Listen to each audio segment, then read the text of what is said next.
Maxie, I've been thinking, should we do season 3 on the Dr. Joe show? You sure? You sure it's a good idea?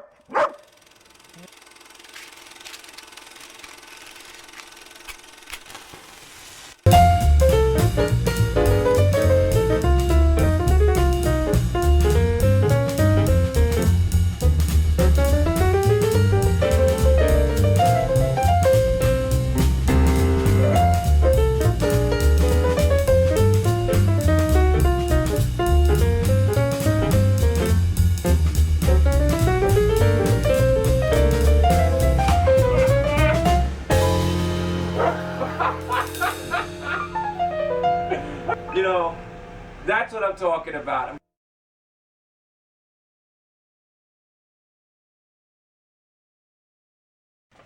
I had to go pick them up, and I go down to the post office to pick them up, and I get there, and I hand him the tracking number, which I've written down on a Post-it with about 15 other phone numbers and all sorts of crap, and I said, see that one right there, that little one with the circle around it? Yeah, that's... And, oh, yeah, I know who you are. They called ahead. We apologize. We have your package. Could you step into my office for a minute?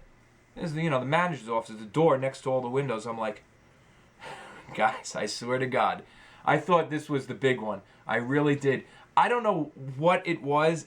See, look, after doing something for so long, you get to the point where you feel like, what could go wrong? Everything's fine. Well, there was just something in the back of my brain. That said like, run, run. But I said, it can't be, and it wasn't, obviously. And I went in the office, and he wanted to apologize and talk to me about what's been going on, which apparently to me, when putting 1 + 1 together, it seems that the guys are getting. See, he said it's not the post office because these express packages from international express packages come from different what he called hubs, stations. Well, they think that there is one driver out there who has been going like this. Beep. All you got to do is scan it and say attempted delivery. He makes the excuse that the slip blew away. He never stopped by the house, never rang the bell. He's off playing pool in a billiards hall somewhere, scanning packages. Beep, beep, beep. Anyway, so that's the story with the current situation of delivery in my area. I just waited 15 minutes for this fucking oil burner to go off. It is going to be very hard to maintain a consistent balance between quality and going fucking nuts. Anyway, the cigars came. That's the thing. We went over the jar a little bit. Like I said, we'll look at it a little more in a minute, but the cigars that went with the jar came, and I already opened the package. This isn't about fake or fine or anything like that. There will be some great new episodes coming up. I got a hell of a season planned for you guys. I'm telling you. We have, of course, these cigar collectibles, and we're going to have a ton of reviews. But I have some really terrific information on fake cigars. I have some great information on aging coming up. We're going to do a wine-ador. We're going to do all sorts of shit. I can't even get into it right now. The Dr. Joe Show is going places. Subscribers are climbing as usual. All I can ask of everybody out there is tell your friends, tell the guys down at the lounge, give it a shot, give it a chance. Don't try to recommend some of the newer stuff. People start. I think one of the problems is too, people start out and they see the old crappy quality. Some people like to go back to that vintage stuff, but Dr. Joe Show is going places. I'm doing a lot of things. I have a lot of plans in the works. The cigars for now.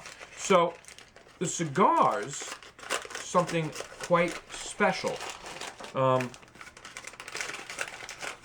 These cigars are not exclusive to the jar,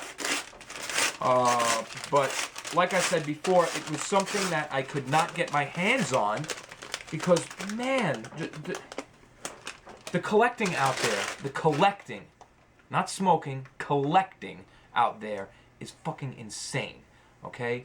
And what I mean by that is this. This cigar comes out, and I can't get my hands on it because 90% of them are sold before they even hit the internet. Why is that? It's not because it's a good cigar. In fact, reportedly, the first batch was pretty bad, and they redid it. Well, not really redid it, but had a second run, and the second run was much better. So if you have lower box numbers of this cigar, supposedly, they're not that great. I mean, you know, see, the thing is, when a cigar first comes out, not that great. Yeah, well, give it a few years. Maybe it'll be wonderful. Maybe not. You just can't tell. But anyway, so you know they're not buying it because people are going, oh my God, it's such a great cigar. Well, why were they buying it? Because it was the second regional edition Cuba. And unlike the first one, the La Gloria Cubana Deliciosos jar, which cost around, you know, well, $600 in the beginning, $800 later on, and now you can't get one unless you pay $2,000 or more. You know, and now they see a chance. Maybe they were thinking, well, if the Gloria jar is worth that much, the second regional edition Cuba is got to be worth money in a few years. Well, you know what? It's not going to be worth shit in a few years. It's fucking boxes of 10, okay? Boxes of 10 where low numbers apparently sucked and the higher numbers are good or okay. You know, so worth a lot of money? Probably not. Probably not. Good for you. Well, I finally got mine.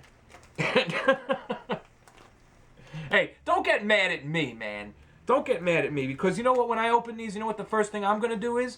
Fucking smoke one. Stop with this fucking collecting shit. All you're doing is making Habanos SA a ton of fucking money. That's another episode. Oh, we were talking about episodes we're going to have. Faker finds and aging and wine adores. We're going to do an episode all about the embargo. And we're going to do an episode all about the birth and life of Habanos SA.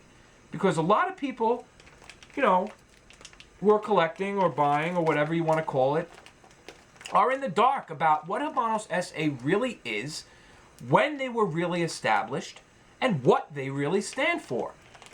And you know what? You're not going to be in the dark. Not any longer. Not if I can help it. And once I open your eyes to the conglomerate giant that is Habanos SA, perhaps you'll think twice before buying that $1,500 box of cigars next time. Where are my scissors? So, you know, viewership is steadily rising. The show is in its third season. It's going to be a hell of a season. Just give me a chance to get things started. You know how I do it. You know how I do it. I like to let the pot simmer for a little while. And then all hell breaks loose. Come on. Go back and look at the second season. Look at where it started and look at where it ended. You can't tell me that that was a great run. That was a great development, you know, of information, of quality. You could see right at the start of the third season here, we're already up in quality. A little bit better camera, okay, a little bit better sound, but mostly I have some more technology around me to help the episodes out. You know, even if it's just showing a big band of what we're delving into. Now, by now, between the picture and everything I've said, a lot of you have guessed what cigar I'm talking about. These smell very good. They're definitely Cuban. They smell freaking great.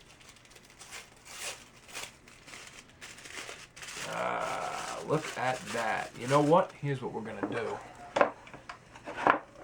Lately, it seems I have to keep these trays on board lately because I'm getting all sorts of things with no boxes. Wow. These smell nice. Now, here's the thing. And I'm kind of happy for this, actually. I was just talking about how these... We're just talking about... Very nice looking. Very... The El Rey del Mundo Infantes. Okay, and we'll talk about the name, we'll talk about the cigar, but I was just talking about how in the production boxes of 10, lower numbers were supposedly not as good as higher numbers. I'm happy that I did not get a box with a lower number or higher number. I just got a bundle of 15 cigars that came in this jar. Now, here's the thing. Number one, I have no pre-concept of this cigar is going to be bad, this cigar is going to be good. So we'll see. Number two, now speaking of preconceptions and quality, this was wow, very nice. Very dark, oily. Oh, this was a once-in-a-lifetime event held at the Melia Cohiba La Casa del Habano Melia Cohiba for its 10th anniversary. Very special, where you had a lot of people gathering to get one of these jars. You know, it was an event hosted by Ramon Iglesias Centeno, who he does productions now, like this 10th anniversary gig. He does productions now, but for a long time he was the family photographer of the Robena family, you know, to promote them and everything. So, very special, very special. So you would think that they're not going to fill these jars with some dog crap, you know. They're going to try to use something that they thought was very, very good. That's my preconception. Now, who knows? Maybe they said, let's get rid of this shit. Who knows? We're going to find out in a minute when I smoke one. So, I like this, you know. Instead of 10, I get 15. I get the jar, but the jar, as we said, the jar is useless for storing these in. It's just not going to happen. Very, very nice. Every cigar here is in perfect condition, but for one that has just the tiniest bit of wrapper damage. Just a little wrapper damage. In fact, you know, I doubt there's any hole in the binder or anything. You know, sometimes what I do is just get my tongue under there, a little bit of spit, hold it down,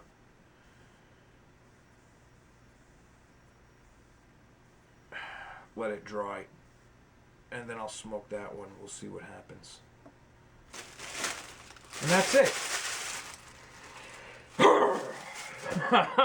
Smells very good. So, let's take a closer look at these. We'll take some pictures of them. Very nice. I'll probably just do the 10. Take some pictures of them. I'm not even going to bother putting them in the jar because that's not where they're going to stay. And we're going to smoke one and review it. And that'll be fun.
going to do. I'm going to go right into lighting one of these up. I'm going to put these in a Boveda for a little bit, and then into my Winador later. For order's sake, I'm going to put this into the next cigar review episode, the actual smoking of it. So, simply, as when this ends, just jump right over to that review, you know, and that's about all we have to say about that. During the review, we'll talk a little bit more about the jar. Okay, so that's about it. Awesome jar, hopefully awesome cigars. I'm Joe. Hope you enjoyed this Cigar Collectibles episode. Stay tuned for the review of the El Rey del Mundo Regional Edition Cuba on Fontes.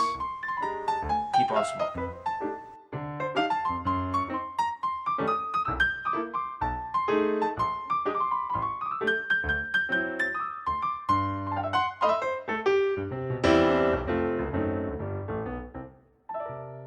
Say goodnight, Max.